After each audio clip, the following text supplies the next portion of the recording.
Session में हम लोग बॉलिंजर बैंड के हैक पर बात करेंगे, जिसको हम लोग बोलते हैं ए ब्लॉक और डी ब्लॉक।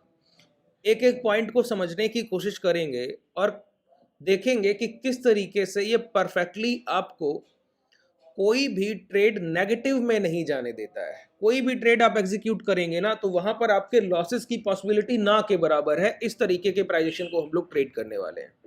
उस कॉन्सेप्ट को पहले समझेंगे, फिर आगे बढ़ेंगे। रिसेंटली हम लोग बैंक निफ्टी में अगर देखें तो 53,100 के पास ट्रेड कर रहे हैं, 53,100 क्रॉस करके। और ये जो मैंने ये लगा हुआ है ना, ये एटीएमआर लो लगा हुआ है। एटीएमआर लो देखिए, एक बार प्राइस नीचे आने के बाद दोबारा ऊपर लॉन्ग, टच करने के बाद लॉन्ग, दोबारा ऊपर लॉन्ग, फिर टच करने के बाद लॉन्ग।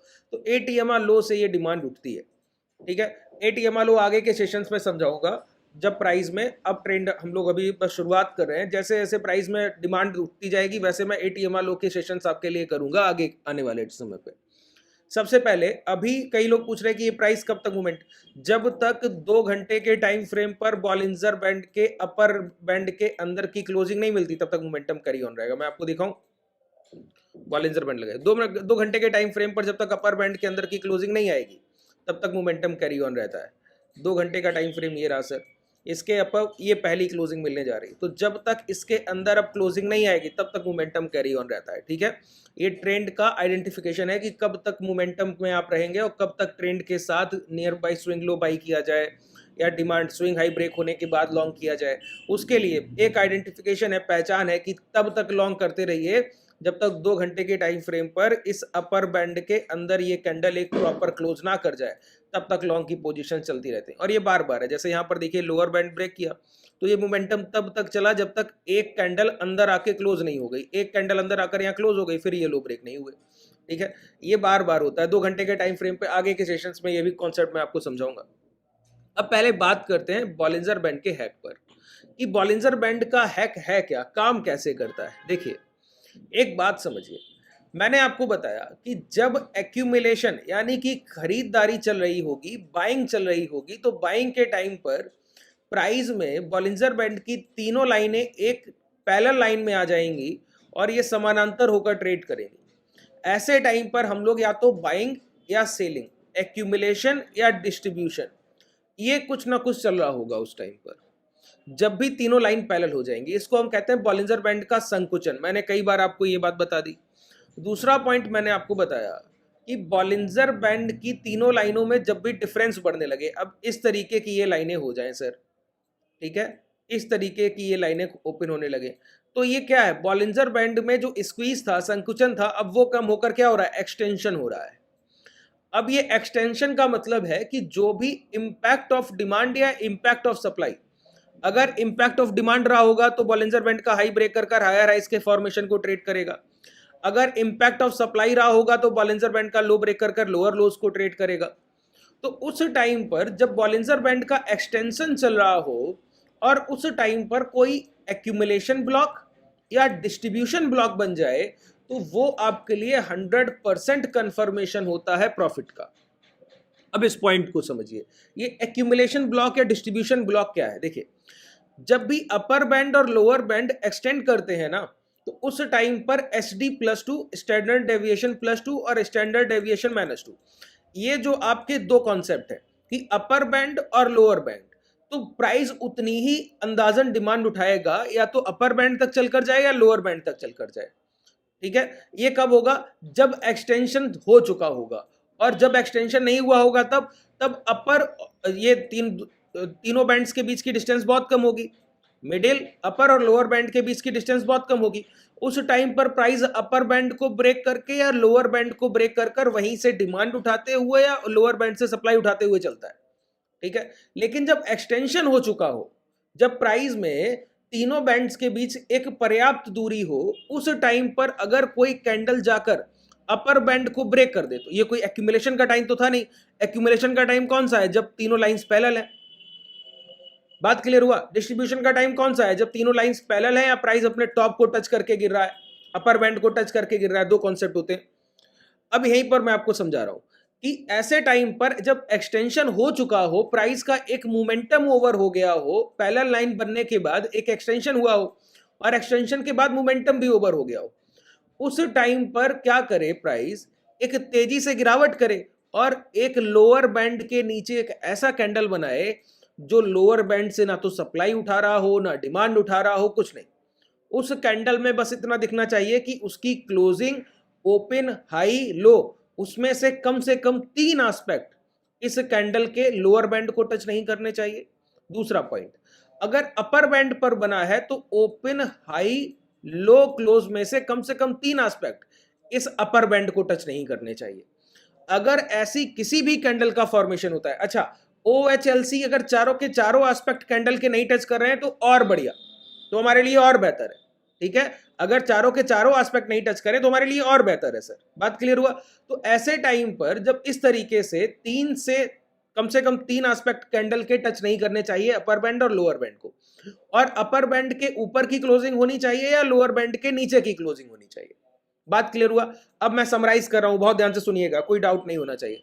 पहले एक समानांतर रेखाएं तीनों बॉलिंजर बैंड की, और उस टाइम पर बॉलिंजर बैंड में एक्सटेंशन हुआ हो और एक्सटेंशन के टाइम पर प्राइस मोमेंटम कर चुका हो, अब वो मोमेंटम ओवर हो गया हो, अब दोबारा से प्राइस समानांतर होने की कोशिश कर रहा था। उसी टाइम पर क्या हुआ, एक अचानक से डिमांड उठी। वो डिमांड लगभग इस उम्मीद से थी कि नियर बाई अपर बैंड से रेजिस्टेंस से सप्लाई उठाकर दोबारा 20 मूविंग एवरेज या लोअर बैंड तक आएंगे। लेकिन अचानक से क्या हुआ, यहां सेलर थे नहीं, सेलर थे इस रेंज में, तो प्राइस को मौका मिल गया यहां तक जाने का। अब यहां पर जो सप्लाई है वो एग्रेसिव सप्लाई है, क्योंकि बैंड के अबव और लो साइड जो डिमांड या सप्लाई रहती है बहुत एग्रेसिव रहती है। तो उस टाइम पर यहां पर एक कैंडल फॉर्मेशन हो गया जिसने इस बैंड को ना टच किया, ओपन, हाई, लो, क्लोज किसी को टच नहीं किया, और अगली ही कैंडल इसके लो ब्रेक कर दे या उसके 2 कैंडल बाद। बहुत देर यहां पर कंसोलिडेशन नहीं चलना चाहिए, ये ध्यान रखिए। अगर 3 से 4 कैंडल की कैंडल इसके लो ब्रेक कर रहा है और अंदर आके क्लोज कर दे रहा है, कैंडल इसके लो ब्रेक कर रहा है, अब ये एडवांस सेशन है, ठीक है।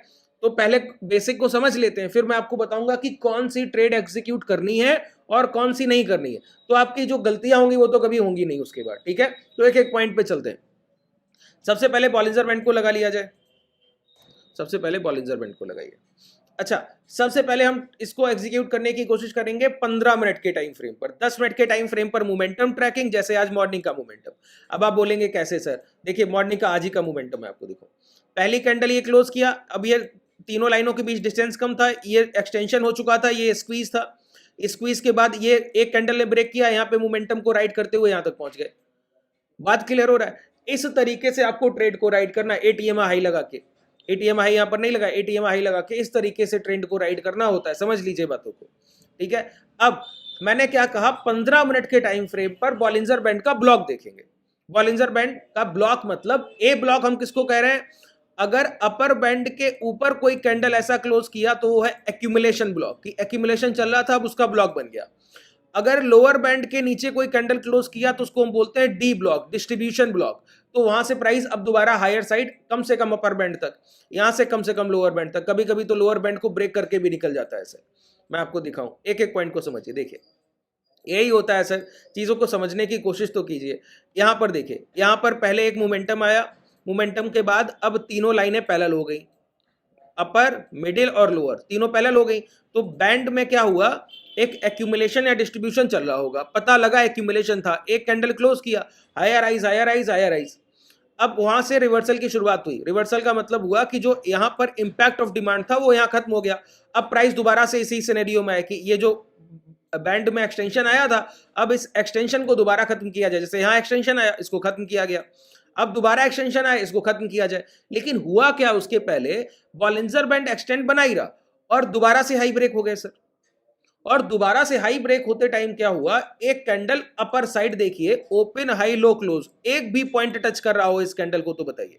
ये सर परफेक्ट हैक है, और इंस्टीट्यूशनल पैसा जहां पर फंस जाता है वो यहां पर दिखता है, आपको चार्ट पर क्लैरिटी से दिखेगा कि ये पैसा फंस गया इनका। इसीलिए बोला एक्यूमुलेशन ब्लॉक, ये ब्लॉक बन गया एक्यूमुलेशन का। अब इसके ऊपर प्राइस नहीं निकलेगा रिसेंटली, अभी कम से कम एक सेशन तो नहीं, अभी तो रिसेंटली तो मोमेंटम करके जाएगा। उसी टाइम पर जैसे ही कैंडल अपर बैंड के अंदर आने लगती है और इसके लो ब्रेक हो जाए, वहीं पर आप शॉर्ट करिए। अब ये 5 मिनट के टाइम फ्रेम पर भी आप कर सकते हैं, 5 मिनट या 2 मिनट। 2 मिनट को हटाकर 5 मिनट को अगर आप वरीयता देंगे एग्जीक्यूशन के लिए, तो वो आपके लिए बहुत परफेक्टली आएगी। 2 मिनट के टाइम फ्रेम को आप सिर्फ एटीएमआ हाई और एटीएमआ लो पर यूज करते हैं। दूसरा, जब आप HBB और LBB को यूज कर रहे हो तब यूज करते हैं। इन कॉन्सेप्ट में आप 2 मिनट के टाइम फ्रेम को यूज करते हैं। 10 मिनट के टाइम फ्रेम पर बॉलिंजर बैंड से ट्रेंड राइडिंग होता है, जो भी मैंने आपको दिखाया। 15 मिनट के टाइम फ्रेम पर ए ब्लॉक और D block intraday traders identification करेंगे, 5 मिनट के टाइम फ्रेम पर एग्जीक्यूशन करेंगे। टाइम फ्रेम में कोई भी कंफ्यूजन नहीं होना चाहिए कि कौन सा काम किस टाइम फ्रेम पर करना है, ठीक है। वो बोलते हैं ना मल्टीपल कंफर्मेशन, तो मल्टीपल कंफर्मेशन का मतलब क्या है कि कौन सी चीजें किस टाइम फ्रेम पर परफेक्टली काम कर रही हैं, वो प्रैक्टिस से आप समझ जाएंगे। मैं आपको पहले बता रहा हूं सर, ये चीजें इस टाइम फ्रेम पर आपको परफेक्टली काम करते हुए दिखेंगी, ठीक है। तो 15 मिनट के टाइम फ्रेम पर क्या ए ब्लॉक या डी ब्लॉक, एक बार आपको ऐसे कैंडल का फॉर्मेशन मिले वहीं से ट्रेंड चेंज हो जाता है सर। एक मोमेंटम तो आपको किसी ने नहीं रोका है। अगर एग्रेसिव मिल रहा है तो देर तक चलेगा। जैसे यहां पर जैसे इसके अंदर आया तो देखिए 51, 52, 650 का प्राइस, 640 का प्राइस जो लो लगा गया वो क्या है 52, 170, 52, 200। सोचिए 500 पॉइंट का मोमेंटम, 15 से 20 मिनट का टाइम फ्रेम है।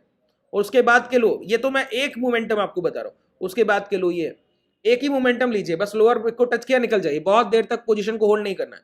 जब प्राइस आपके फेवर में एक बड़ा मोमेंटम कर गया 400-450 पॉइंट का, फिर बहुत देर तक मोमेंटम के लिए वेट नहीं। अच्छा यहां पर देखिए, यहां पर एक्यूमुलेशन चल रहा था, एक्यूमुलेशन चलते चलते एक candle open high low close, एक भी पार्ट टच नहीं किया, इसने भी टच किया, इसने भी टच, एक भी पार्ट टच नहीं किया। इस कैंडल का लो ब्रेक हुआ। अब ये इतना एग्रेसिव नहीं है, क्यों? पहले से डिमांड चल रही है इस कारण से। अब ये प्राइस जैसे ही लो ब्रेक किया, इसका एसएल डाली, ये आपके लिए मोमेंटम। ये जितनी बार ट्रेड होगा सर उतनी बार आपको पैसा देगा। मैं आपको जितने इसके एग्जांपल हो सकेंगे उतने मैं आपको दिखाने की कोशिश करूंगा। और जहां जहां बनेगा, ऐसा नहीं कि एक ही जगह बनेगा, नहीं सर, बार बार बनता है सर। आप कहेंगे एक ही जगह बन रहा है, नहीं, ऐसी बात नहीं है। देखिए यहां पर देखिए, कोई भी ऐसा एक भी कैंडल बताइएगा। यहां पर क्या हुआ, पहले बॉलिंजर बैंड का एक्सटेंशन था, एक्सटेंशन के बाद नैरो हुआ, क्योंकि ये कैंडल्स में यहां पर कोई डिमांड सप्लाई नहीं रही। उसके बाद जैसे ये लो ब्रेक हुए तो बॉलिंजर बैंड के लोअर बैंड को पकड़कर प्राइस चलेगा। देखिए चल रहा है, चल रहा है, चल रहा है। यहां पर एक कैंडल बना जिसने बॉलिंजर बैंड के लोअर बैंड का एक भी पार्ट टच नहीं किया, ओपन हाई लो क्लोज, पूरा कैंडल ही बाहर है। तो क्या हुआ, ये हुआ डी ब्लॉक, डिस्ट्रीब्यूशन ब्लॉक। इसको क्या बोला, डिस्ट्रीब्यूशन ब्लॉक। अब डिस्ट्रीब्यूशन ब्लॉक का क्या मतलब है कि प्राइस जैसे ही इसके हाई निकाले लॉन्ग कीजिए। अब आपके सामने टारगेट है सर, कोई एक कैंडल आपको एसएल देकर दिखा दे, ठीक है। तो इस तरीके के मोमेंटम को जब आप ट्रेड करने लगेंगे तो तकलीफ कहां पर आ जाएगी, यहीं पर आपको 15 मिनट के टाइम फ्रेम का एग्जीक्यूशन समझना है कि 15 मिनट के टाइम फ्रेम पर आइडेंटिफिकेशन हुआ। अब इसका एग्जीक्यूशन कौन सा टाइम फ्रेम पर होगा, 5 मिनट के टाइम फ्रेम पर। इसको और परफेक्ट करने के लिए जैसे यहां पर मैं लॉन्ग करूंगा, यहां पर कौन सा ट्रेड बनेगा, लॉन्ग। अभी मैंने जो आपको दूसरा ए ब्लॉक दिखाया, ए ब्लॉक यहां पर बना, देखिए यहां पर मैं शॉर्ट करूंगा। यहां पर आप परफेक्टली अगर पॉजिटिव और नेगेटिव कंसोलिडेशन को पहचानने लगे, जैसे यहां पर आप पहचान लें कि ये पॉजिटिव कंसोलिडेशन है, यहां पर लॉन्ग करना बिल्कुल आसान हो गया। यहां पर आप पहचान लें कि हाँ अब ये तो स्विंग हाई के ऊपर की लिक्विडिटी उठाकर लाया, यहां शॉर्ट करना, नेगेटिव कंसोलिडेशन आसान हो गया। तो ये जो परफेक्शन है ना, वो मल्टीपल कंफर्मेशन से और बेहतर होगा कि आप 3-4 कंफर्मेशन पे अगर काम कर रहे हैं तो फिर तकलीफ नहीं आएगी सर, ठीक है। तो अब हम लोग अगले सेशन में समझेंगे कि इस ए ब्लॉक और डी ब्लॉक का 5 मिनट के टाइम फ्रेम पर एग्जीक्यूशन कैसे करते हैं, ठीक है। उम्मीद है बेहतर तरीके से समझ आए। ये मैंने आपको सिर्फ बैंक निफ्टी में बताया। अच्छा एक पॉइंट समझिए, ये बैंक निफ्टी या सेंसेक्स में ऐसा नहीं कि डेली बनेगा, महीने में 3 से 4 बार बनता है। लेकिन जब आप इक्विटी को ट्रैक करेंगे ना, तो आपको समझ आएगा कि कोई ना कोई इक्विटी आपको 10 बजे तक एक ना एक ट्रेड दे देता है। और मॉर्निंग के पहले घंटे में निफ्टी 50 लार्ज कैप निफ्टी 50 का एक आपका वॉच लिस्ट होना चाहिए। उसको ट्रैक कीजिए 15 मिनट के टाइम फ्रेम पर, कोई ना कोई पहले आवर में ही आपको एक मोमेंटम के लिए एक शेयर जरूर देता है, जरूर कंफर्मेशन के साथ देता है।